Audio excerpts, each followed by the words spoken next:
Hare Krishna. Om Namo Bhagavate Vasudevaya.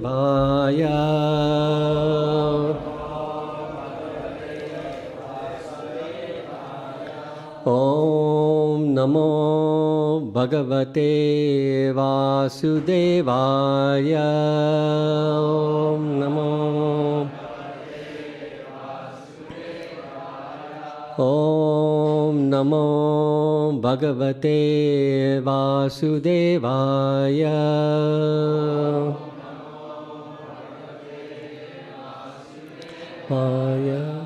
Narayanam Namaskritya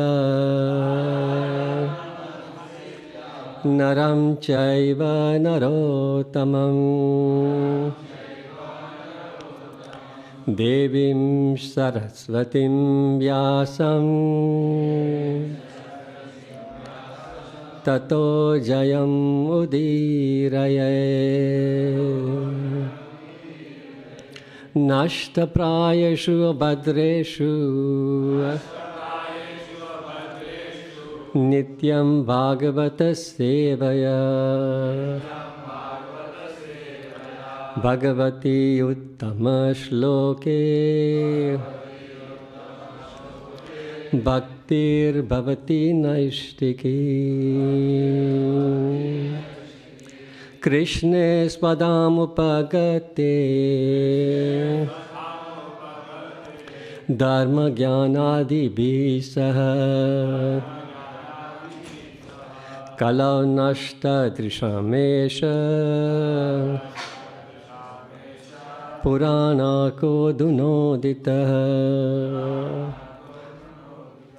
Mukam Karoti Vachalam Pangum Langayati Girim Yatripatamaham Mande Shri Gurum Dinadharanam Namo Om Vishnu Padaya Krishna Prishthaya Bhutale Srimad Bhakti Charu Swamini Namine Snigdha Cheta Supraneta Vagminam Jarasaputam Babhupada Prana Naumi Bhakti Charu Padam Namo Om Vishnu Padaya Krishna Prishthaya Bhutale Srimad Bhakti Vedanta Swamini Namine Namaste Sarasvate Deve Kauravani Pracharine Nirvishesha Sunyavadi Pashyate Deshatarine Prabhupada ki jai, Shri Radha Gokulananda Bhagwan ki jai, Hare Krishna, Hare Krishna, Krishna Krishna, Hare Hare, Hare Rama, Rama Rama, Hare Hare. So we're continuing our reading from the third canto, chapter 9. And today the title of the chapter is Brahma's Prayers for Creative Energy. And today we're on text 22. So, yeah. Soyam samasta jagatam surideka atma Satmena yan midayate bhagavan bhagena Tanaiva medrisham anuprishatat yathaham Sikshyami purvavad idam panata priyosau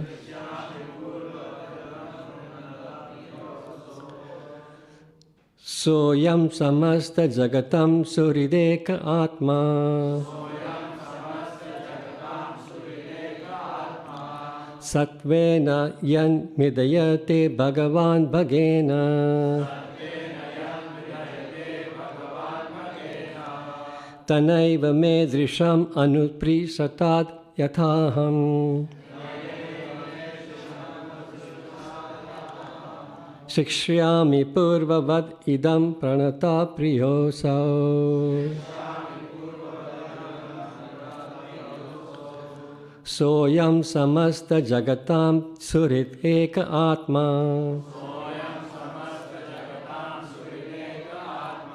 Satmena yan midayate bhagavan bhagena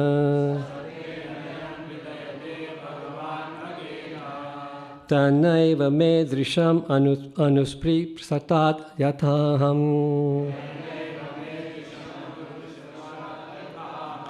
Shikshyami purvavad idam pranata priyosau Pujis, please.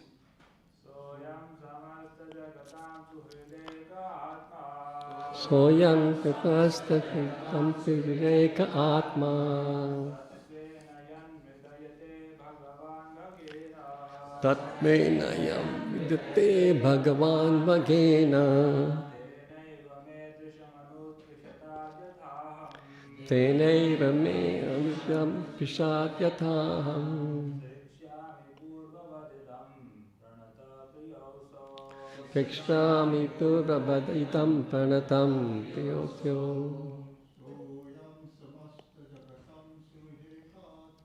Soyam samasta jagatam surideka atma Satvena nimityate Bhagavan Bhagena Tenaiva me drisham anuprisatat yathaham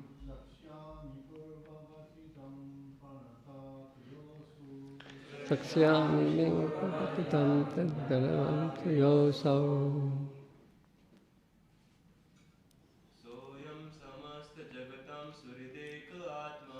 Soyam samasta jagatam surideka atma Satvena yan midayate Bhagavan Bhagena Tenaiva me drisham anusprapasat yathaham Shakshyami purvavat idam pranata priyosau. Matajis. Soyam samasta jagatam surideka atma Satvena epate Bhagavan Bhagena Tenaiva me drisham anuprisatat pateham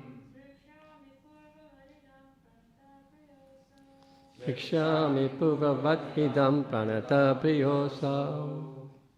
Anyone else? Okay, word for word. Sa, he, ayam, the Lord, samasta jagatam, of all the universes. Surit Ekaha, the one friend and philosopher. Atma, the supersoul. Satvena, by the mode of goodness. Yat, one who.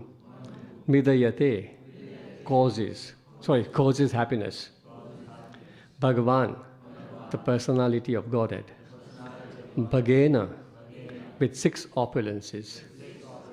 Tena, by him. Eva, certainly. Me, to me. Drisham, power of introspection. Anus prashatad, let him give. Yatha, as. Aham, I. Shakshyami, will be able to create. Purvavat, as before. Idam, this universe. Pranata, surrendered. Priyaha, dear. Asau, he, the Lord. Translation and purport by Srila Prabhupada, Srila Prabhupada ki jai.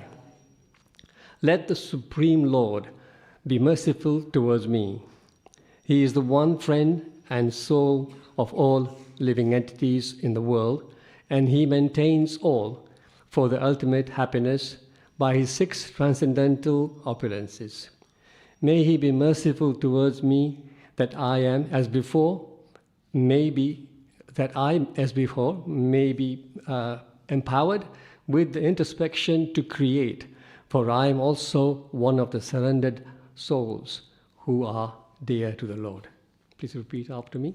Let the Supreme Lord be merciful toward me. He is the one friend and soul of all living entities in the world. And he maintains all for their ultimate happiness by 6 transcendental opulences. May he be merciful towards me, that I, as before, may be empowered with the introspection to create. For I am also one of the surrendered souls who are dear to the Lord.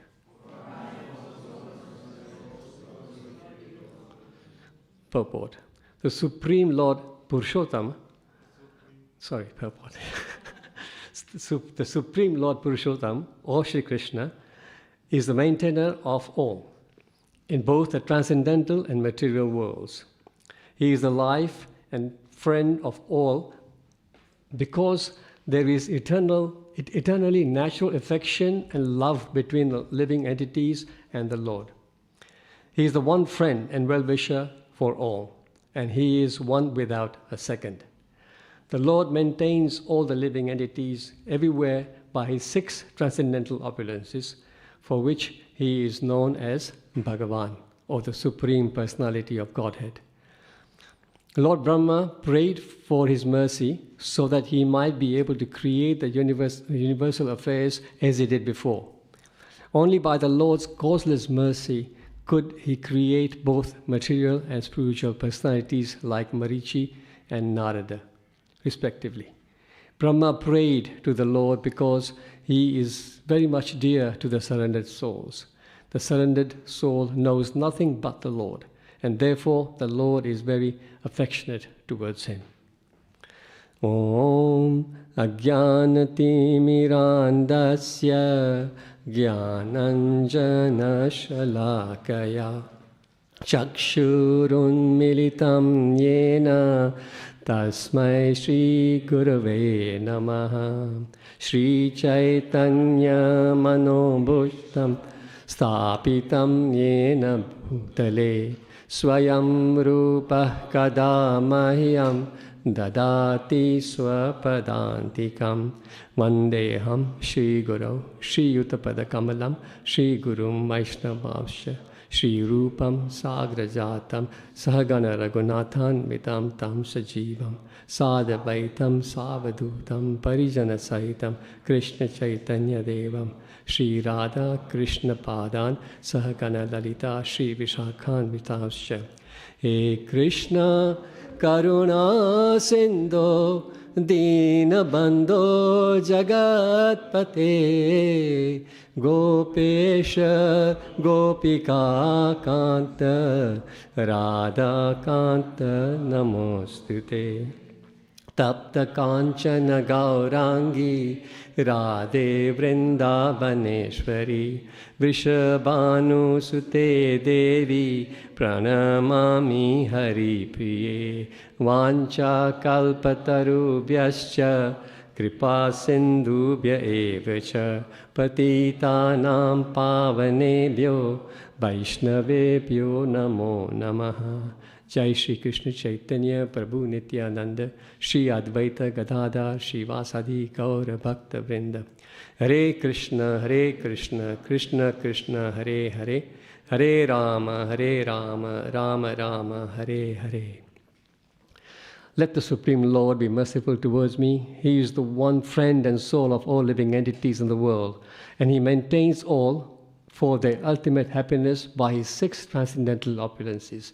May he be merciful towards me so that I, as before, may be empowered with the introspection to create, for I am also one of the surrendered souls who are dear to the Lord.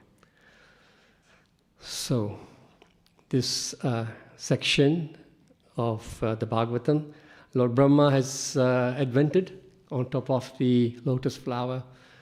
He is confused, doesn't know what's happening.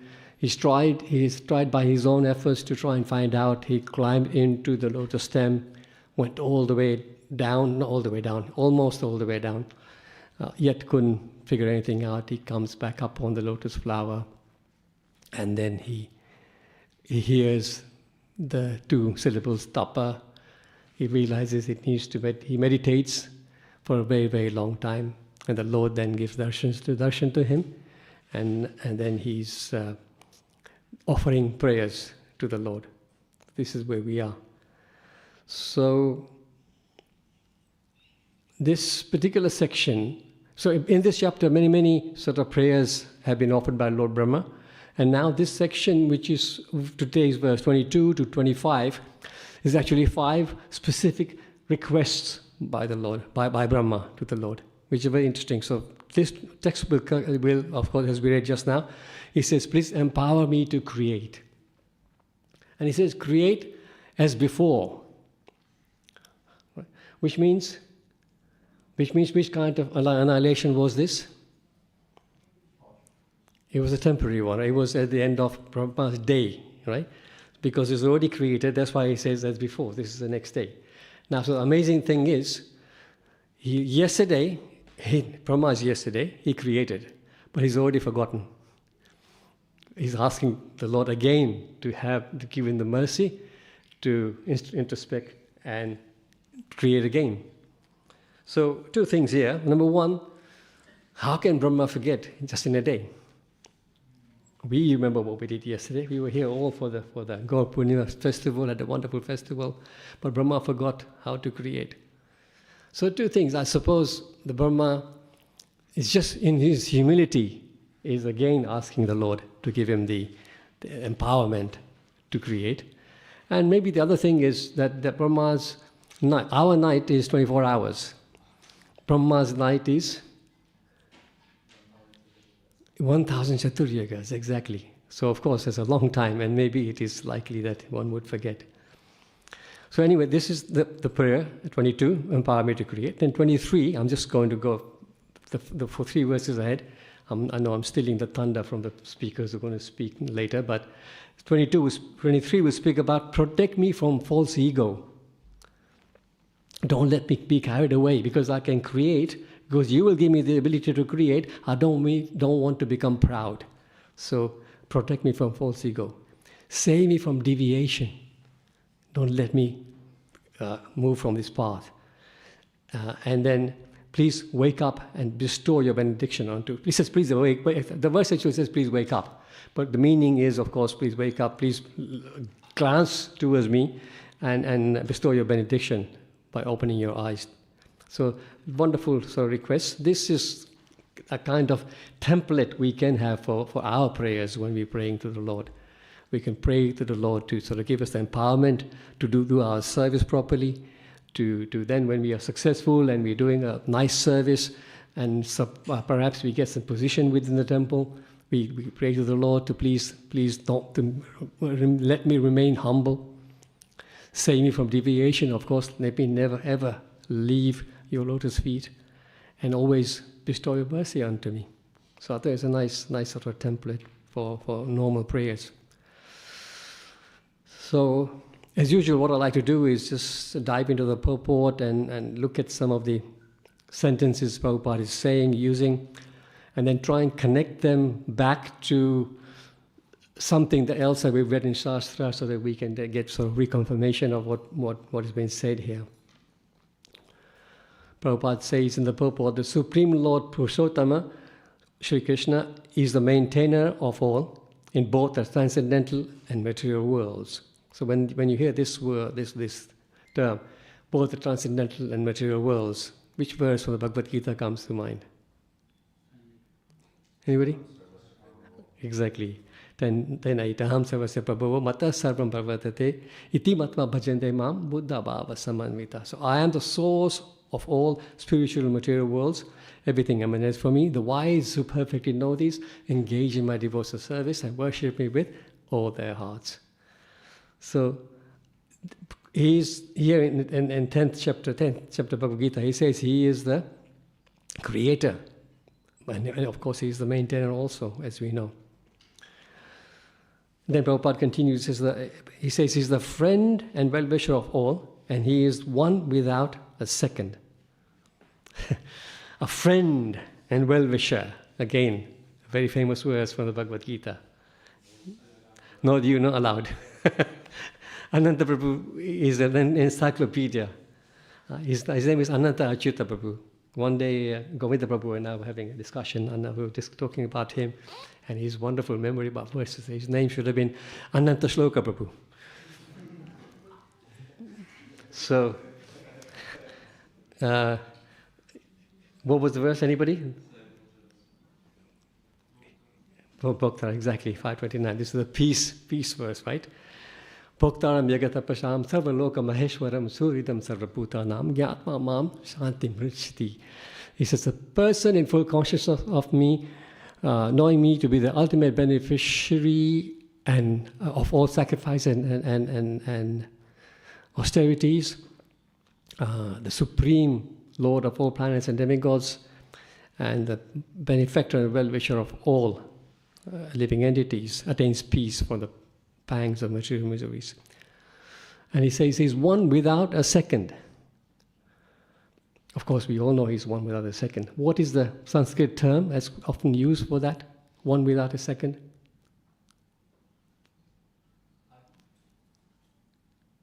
You say something? Adi is the first. Adi means the first, the original. But one without a second? Who said that? Asam Urdhvam. Very good. Excellent. Asam Urdhvam. The Sandhi is Asam Urdhvam. But Asam means, you can't compare him to anybody. Urdhvam is there's nobody higher than him. So, again, continue on the purport. The Lord maintains all the living entities everywhere by 6 transcendental opulences for which he is known as Bhagavan. So, what are the 6 opulences? Anybody? Let's do one by one. Fame, knowledge, beauty, wealth, power, power, strength together, and renunciation. Perfect. Yeah. And this verse is in the Vishnu Purana. Aishvaryasya samagrasya viryasya yashashasya jnana vairagyayasya sannam bhagam itingana. Prabhupada quotes this verse quite often. Prabhupada says Lord Brahma prayed for the Lord's mercy so that he might be able to create the universe as he did before. So from here we can see even Lord Brahma needs to pray for the mercy of the Lord. So nothing can be achieved materially or spiritually without the mercy of the Lord. So anything at all that we have to achieve, we need to have the Lord's mercy and his sanction. So Lord Brahma, as we said earlier, he went almost all the way down on the stem. He was endeavoring himself to try and find out. Let me try and find out what's going on here. But it shows that his endeavor alone wasn't enough. The mercy of the Lord was necessary for him to then know what his purpose was, and then also to learn how to create. So this is something that we also need to realize, that the two ingredients are always necessary together for anything to succeed. The 2 fingers, as in the Dhammotarila we talk about the 2 fingers, mercy, endeavor and mercy. So we should not just say that our endeavor it will happen. No, without the mercy of the Lord, nothing is possible. So this whole week we've been listening to wonderful classes by wonderful devotees about the mercy, compassion of Lord Chaitanya. And yesterday we all sort of celebrated the wonderful Gaur Purnima festival. Such a big turnout. So we need to be able to recognize where the mercy comes from, when we see the mercy, because mercy is there throughout the day. There are many times where you can actually be alert and spot the mercy of the Lord. Many times when I'm driving and have a near miss, I know especially that the Lord's been merciful to me. I was saved just by a whisker. In December, we were out doing big book distribution in Eastcote. And it was myself, my wife, and one other Mataji. We were going together, door to door.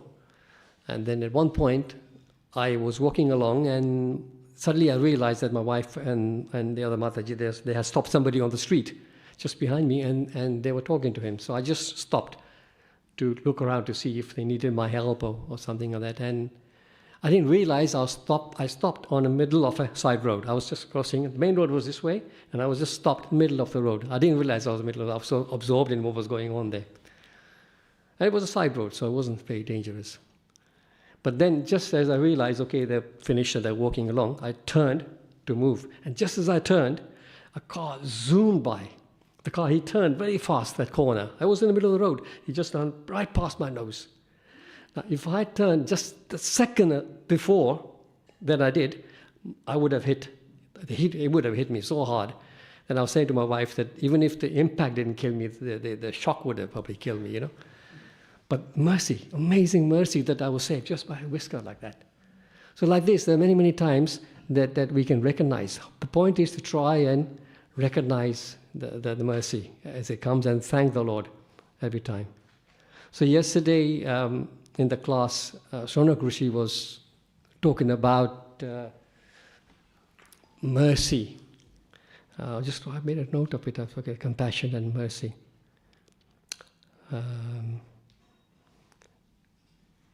I thought about him, but now it's gone. It'll come back to me later. I forgot. I don't know why. It just came to my mind anyway.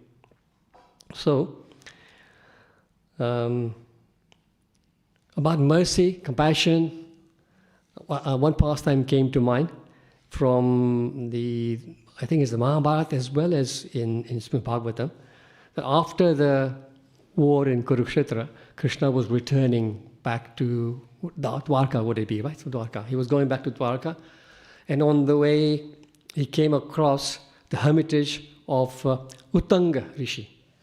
The Uttanga Rishi is the son of Bhrigu Maharaj, Bhrigu Muni. Very, very powerful sage, incredibly powerful sage. And he had been meditating a long time, and when Lord arrived there, Lord stopped there just to greet him. So he ended just the sort of exchanges of words. He had been in meditation for such a long time that the whole the Mahabharata war, Kurukshetra war, had passed him by.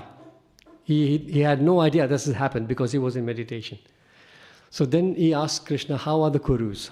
How are they all doing? So Krishna then realized he doesn't know.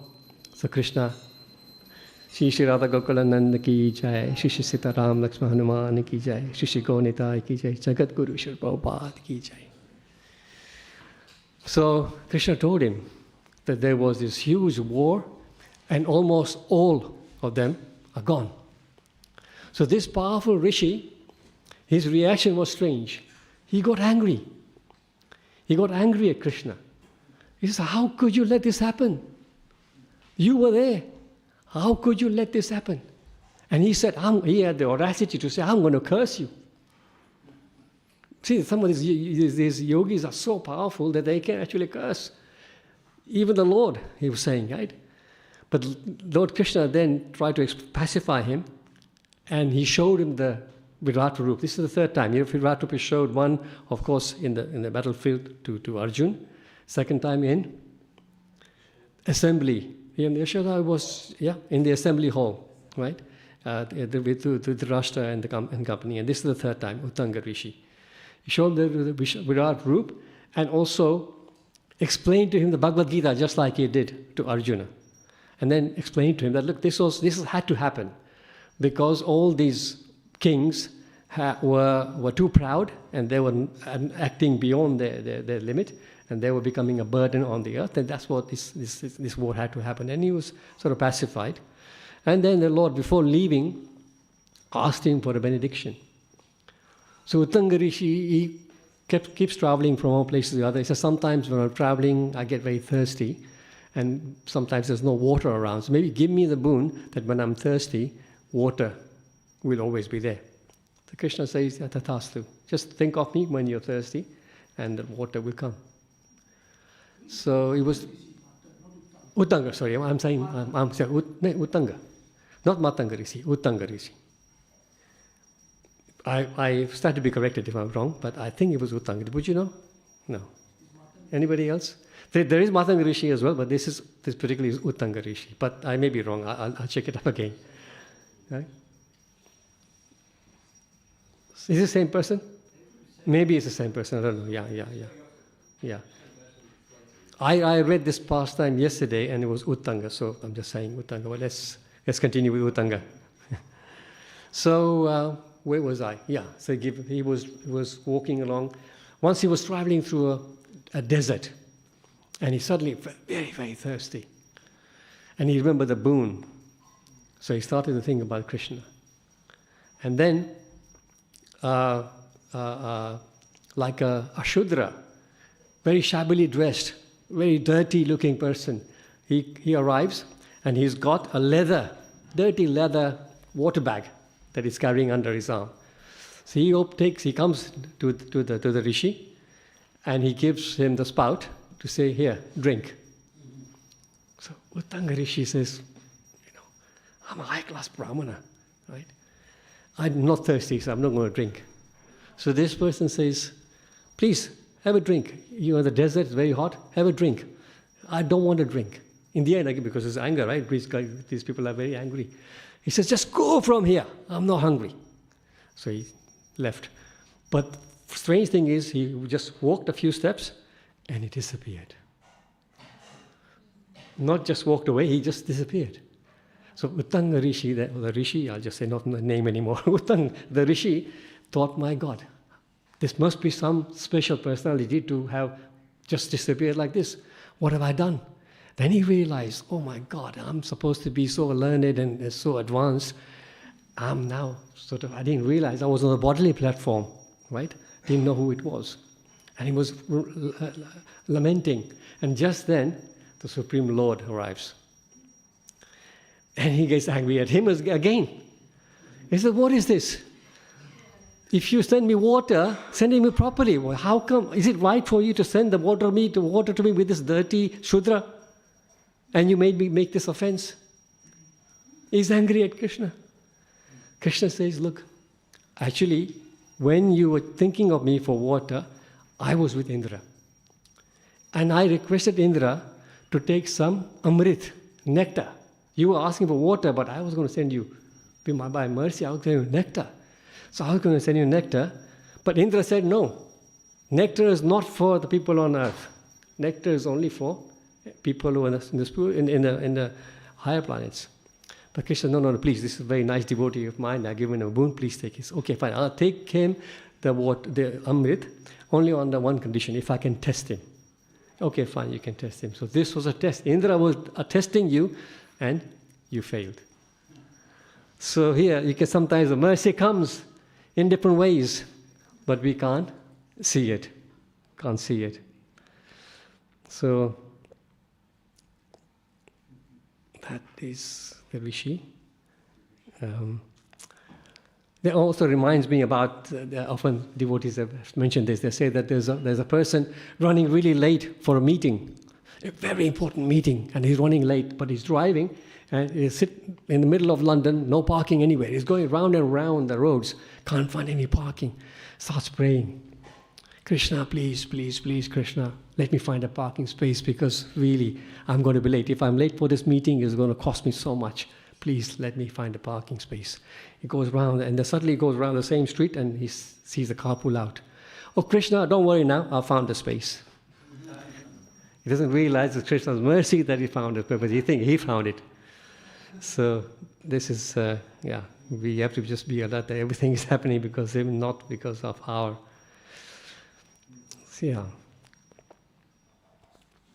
So the Lord's always showering His mercy. I was listening to a class from Bhakti Charu Maharaj yesterday. He was talking about how daily you can think about when you wake up, the fact that we are able to now again wake up and carry on, and we are not disappeared from this body. We thank Him every day. We thank Him for the sun, which provides everything that we need on this earth. You're thanking for the water that He is giving us, without which we can't. We're thanking for the oxygen that's around, without which we cannot breathe, right? How amazingly the Lord has created the system. It says we intake oxygen and give out carbon dioxide. If that continues all the time, eventually there'll be a time when there'll be no more oxygen and we'll be all sort of dying off of suffocation. But Krishna arranged in such a way that we take in oxygen, give out carbon dioxide. He's created plants and trees that do the reverse. So we're getting a constant supply of oxygen from the plants and trees. Wonderful arrangement. So these are all wonderful things that we need to keep thinking about. And in terms of thanking for the mercy, Sri Prabhupada was a perfect example. Many, many times he would say, whenever somebody would praise him for all his success in establishing ISKCON and so many temples, he would always say, it's nothing to do with me. This is the mercy of my spiritual master and the Supreme Lord. Without them, I cannot do anything. So, and devotees, they even see any reverses in life as mercy, isn't it? Whatever happens. If I have an accident today, yeah, okay, fine. Whatever's happened has happened, but must be some plan, a bigger plan that Krishna is putting me through this. Always look at it that way. So in the verse here, another important part of this verse is surrender. In the verse, I'm also one of the surrendered souls who are dear to the Lord. So the Brahma is saying that I'm also. So this concept of surrender, sometimes it's very difficult, isn't it? So new devotees is very difficult. To become a servant, to surrender, these concepts are hard. Once I was reading an article in the Back to Godhead magazine a few years ago, with this Mataji, who's of course a devotee now, but she was saying that when I came, one of the most difficult things for me to accept this thing about surrender. Because what we learn, when we first come to ISKCON, very early on, the first verse you will learn is Sarva Dharman Paritajya Mamekam.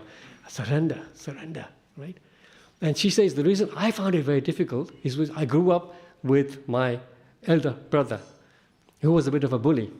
So siblings would sometimes just mock fight, right? And he says he would always, because he was stronger than me, he would trap me in a position with my arm lock or something, and he would say to me, say surrender. Without that, unless you say that, I'm not going to let you go. And she says, I grew up with that, right? So for me, surrender is a bad word. So, but like that, many people think about surrender, they think, why should I surrender? Why should I become a servant? We're all accustomed to trying to lord it over everything, right? So we don't want to surrender to anything. And now I remember what Shonak Rishi was saying about this. He was saying surrender actually can be fearful, because surrendering to somebody, which means you're giving up your independence and relying on him. Surrendering, in our case, for example, is to actually give up all the things that we've been used to, going out to restaurants, eating whatever we wanted to eat, all that. So all those things are quite frightening for somebody who comes first. So this is why surrender can be frightful in the beginning. And then once we understand how it's all supposed to work, and we are surrendering to, we are surrendered anyway. We surrender to our boss. We surrender to our husbands or our wives. We are surrendered to our children also. So why not surrender to the Supreme Lord? So, and then there's a beautiful section in the seventh chapter, Bhagavad Gita, where surrender, there's lots of my notes, so I'm just going to skip a few because time's running away. 7th chapter, whole section of verses which are beautiful about surrender. 7:14, Krishna says, Devi Hesha Gunamayi Mama Maya Duratiya Mamevaya Papadyante Maya Metam Tarantite. It says, this divine energy of mine is very difficult to overcome. But those who have surrendered unto me can cross beyond it easily. Right? And then he goes on to give examples of those who surrender, who don't surrender, and who surrender. 7:15, he gives examples of those who surrender. Namam Dukkustina Muda Prapadyante Naradama Mayaya Parutagyana Asuram Bhavam Asvita. So those miscreants who are grossly foolish, this is the four kinds, grossly foolish, who are lowest amongst mankind, whose knowledge has been stolen by illusion, and who partake of the atheist nature of demons. These four kinds of people do not surrender unto him. And those who surrender are, 7:16, Chaturvida Bhajante Mam Jana Sukritana Arjuna Arto Jignasur Artati Gyani Cha Bharata Sabha. So, O best of the Bharatas, four types of pious men beginning to render devotional service unto me: the distressed, the desire of wealth, the inquisitive, and what's the last one? And the one who is searching for the knowledge of the Absolute. So, and all these four have got personalities who we can relate to, right? So,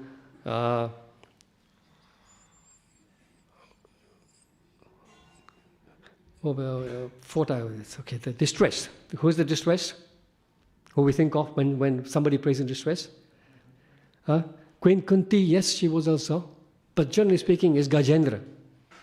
Gajendra was in distress and he prayed. Then the distress, and then what's the next one? Desire for wealth.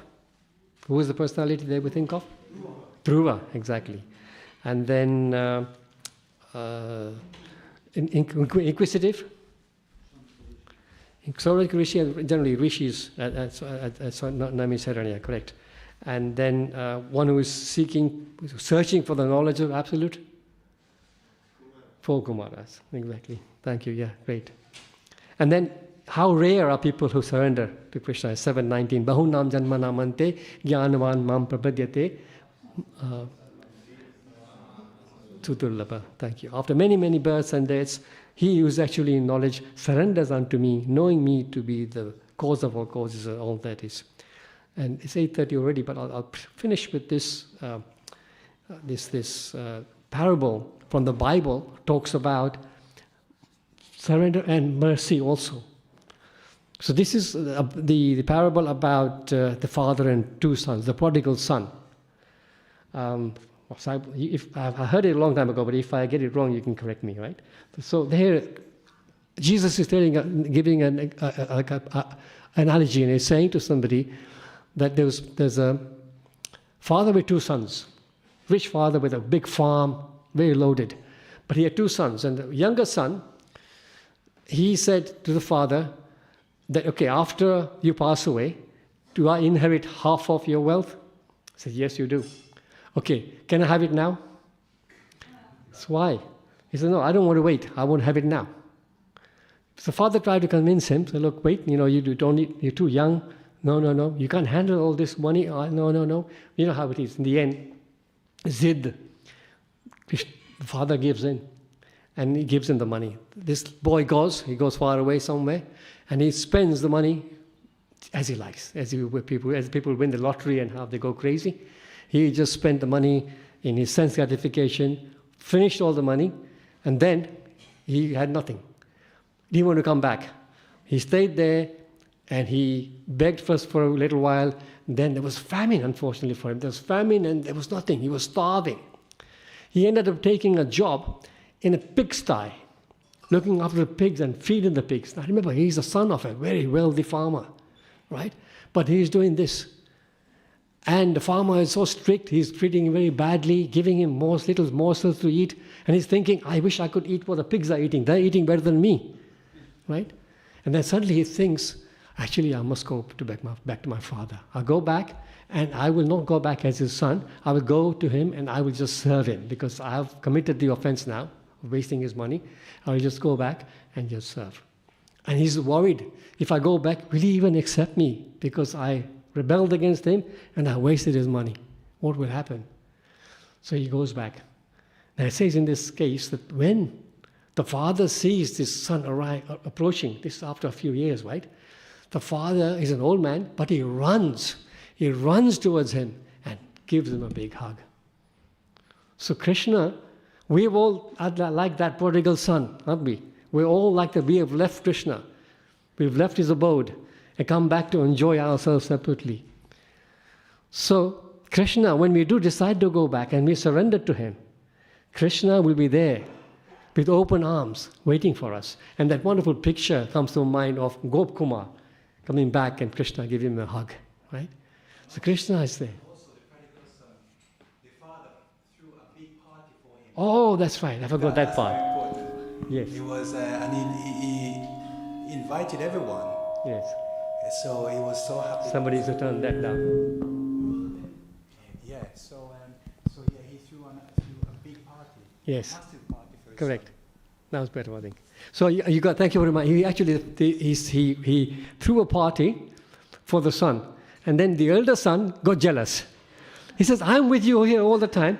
And you don't even treat me like this. No, your son comes, he's wasted all your money, he disobeyed your instructions, and you're throwing a party for him. And he says in that party, because these farmers, they actually have some special pigs who are really well fed, and they ask for special occasions. And they got this real pig to be served on this occasion. And he says, you have done this to him, and what about me? Then the father said, the thing is, he was lost. You've been here with me and you've been serving nicely with me, which is very appreciated. But here is a lost soul who came back. So we should appreciate him more. Is that right? Yeah. So there you go. So we should all look forward to going back and be surrendered. I will stop here. Please, any questions, any corrections? Hare Krishna. Sorry, Damodar Prabhu, I'm sorry, you raised your hand for the microphone. Just wait for the microphone, because what happens is people on. You mentioned about the jealous heart as well. Sorry, no, I didn't. I was just going to mention about the jealous son as well. Oh, jealous. Okay, thank you. Yes, yeah. It's wonderful, nice one. Any other thoughts? Yes, Prabhu, that microphone back there, please.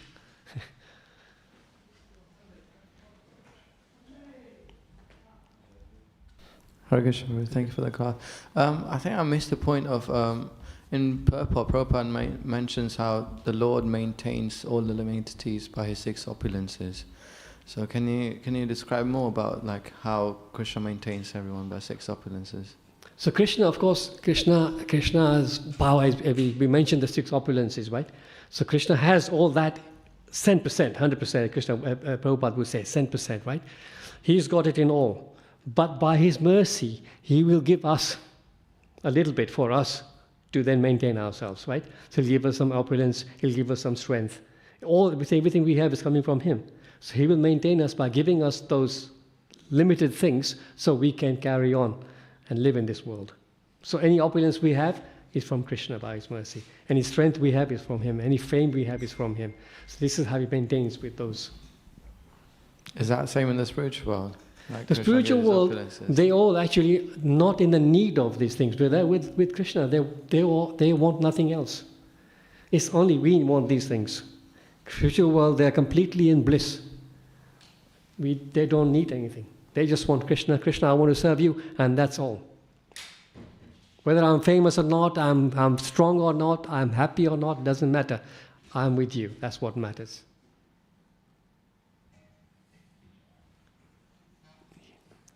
Sorry, Srivas Prabhu first and then. I got a call from Bhakti Thakur on surrender. Okay. So, what is the mentality of a surrendered soul? An unalloyed devotee of the Lord accepts all the Lord's arrangements without argument. Displaying impatience about the Lord's arrangements proves that one lacks faith and desires material enjoyment. Devotees are not concerned whether the Lord's mercy seems like punishment, cruelty, or wealth, because they are fully surrendered to the Lord. No amount of material inconvenience can distract them from their surrender or from accepting the Lord as their maintainer. The Lord is the ultimate seer of everything, but various obstacles impede the vision of our conditioned souls. By expressing displeasure or restlessness with the Lord's arrangements, one suddenly invites inauspiciousness. The surrendered devotees have no concept other than to engage constantly in Lord Hari's service by being pleased to accept the Lord's arrangements. Thank you so much. Very relevant to what we're discussing. Thank you so much. Which book is that? Oh, very nice. Thank you. Yes, Prabhu. Yeah, thank you. Yeah, thanks. Wonderful class, Prabhu, for me.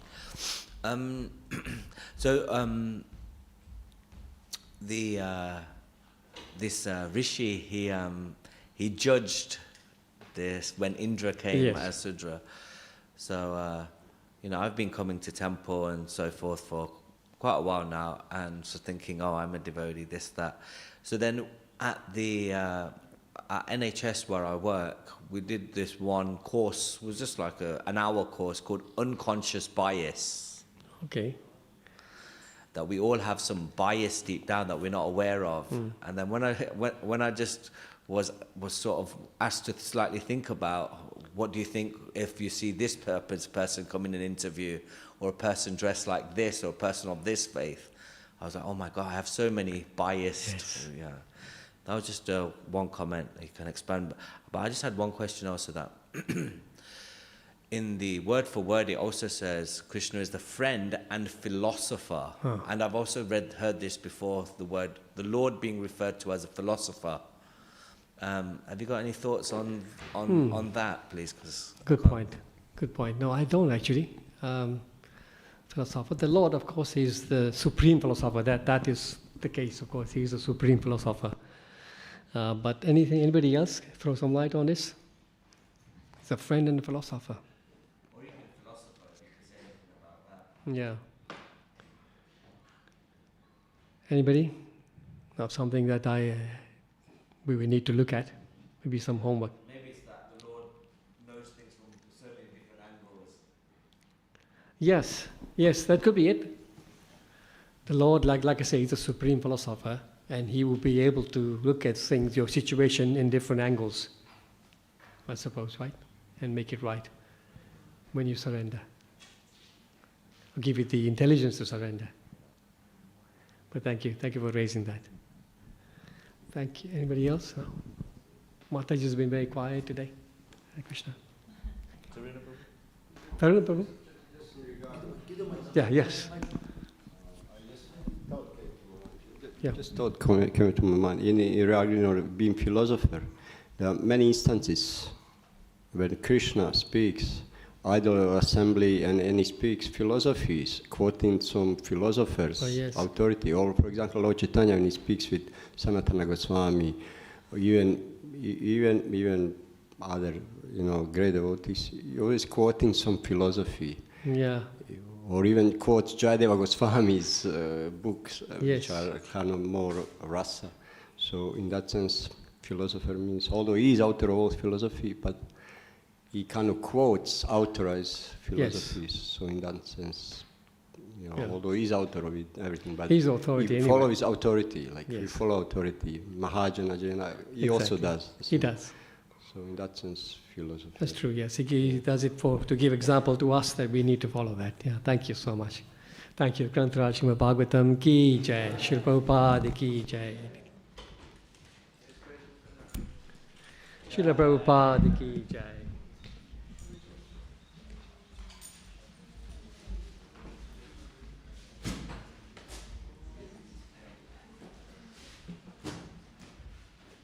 Thank you, Prabhu. Thank you. Very nice class. Thank you so much. Thank you. It was a nice subject to talk about. That's nice. Yeah, Krishna's nice. Radhakanta Prabhu is the one who taught me how to give classes. What was the verse number today? 3922. Thank you for today. Thank you so much.